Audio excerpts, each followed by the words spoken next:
March 12th, Daily Devotional, Lift Him Up by Ellen G. White. We must believe in Him. Daughter, be of good comfort. Thy faith hath made thee whole.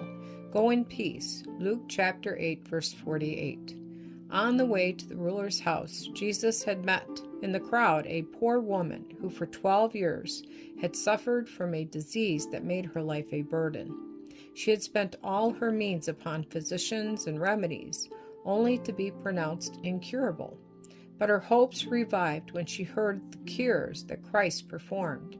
She felt assured that if she could only go to Him, she would be healed. She had begun to despair when, in making his way through the multitude, he came near where she was.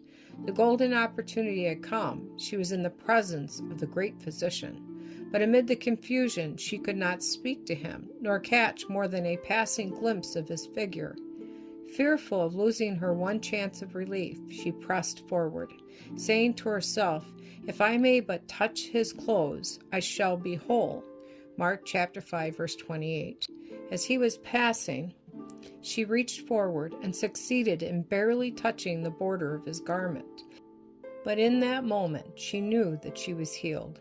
In that one touch was concentrated the faith of her life, and instantly her pain and feebleness gave place to the vigor of perfect health.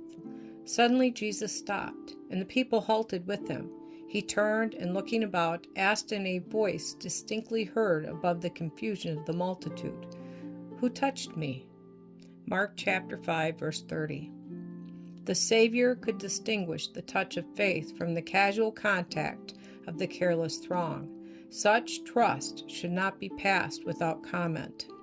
He would speak to the humble woman words of comfort that would be to her a wellspring of joy, words that would be a blessing to his followers to the close of time.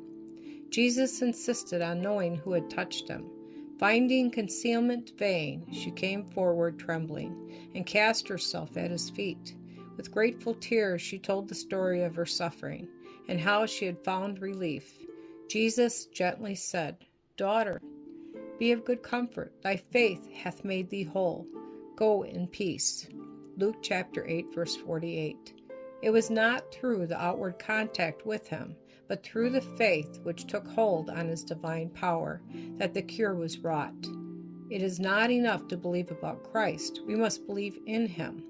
The only faith that will benefit us is that which embraces him as a personal Savior, which appropriates his merits to ourselves. Many hold faith as an opinion. Saving faith is a transaction by which those who receive Christ join themselves in covenant relation with God. Genuine faith is life. A living faith means an increase of vigor, a confiding trust by which the soul becomes a conquering power.